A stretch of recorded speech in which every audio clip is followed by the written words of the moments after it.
Hey, so today I'm going to be talking about trammel netting as my technique. I have a little bit of experience working with this technique at our office with the U.S. Fish and Wildlife Service.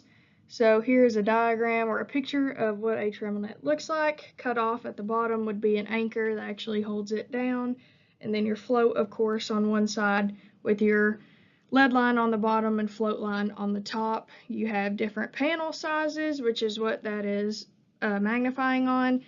You can have 8-inch or 16-inch panels, and these are used to capture some larger fish species. So here's an example of what it would look like as fish biologists that take this net and set it off the front of the boat.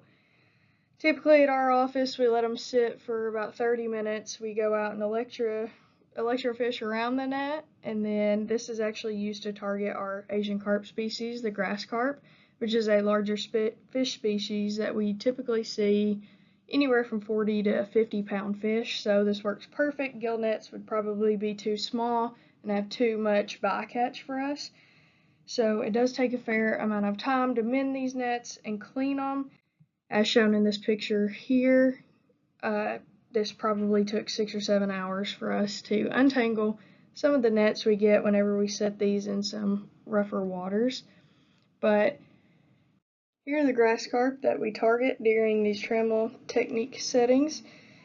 So there's a couple different downsides to setting trammel nets. A lot of people, along with gill nets, a lot of people assume that they kill a lot of fish.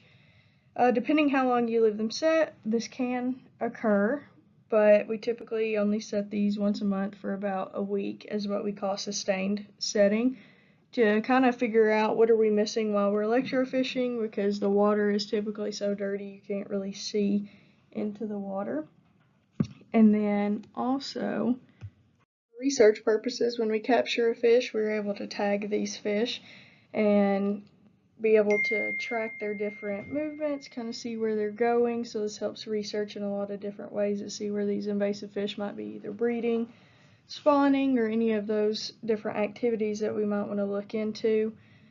So it also helps eradicate fish if we're not tagging them. And the downside that can also be an ethical concern is, of course, the eradication of fish. A lot of people have some different opinions on this because these fish have been here since the 70s, even though they are considered invasive. And then when we tag these, we don't use a local anesthetic or any kind of numbing cream or anything like that whenever we do surgery. So this can be seen as unethical by a lot of different groups because we don't actually use anything to target that possible pain. But what happens is we cut the stomach open of the carp, place the receiver inside the fish, and then the satellite receiver will actually tell us where these fish are swimming.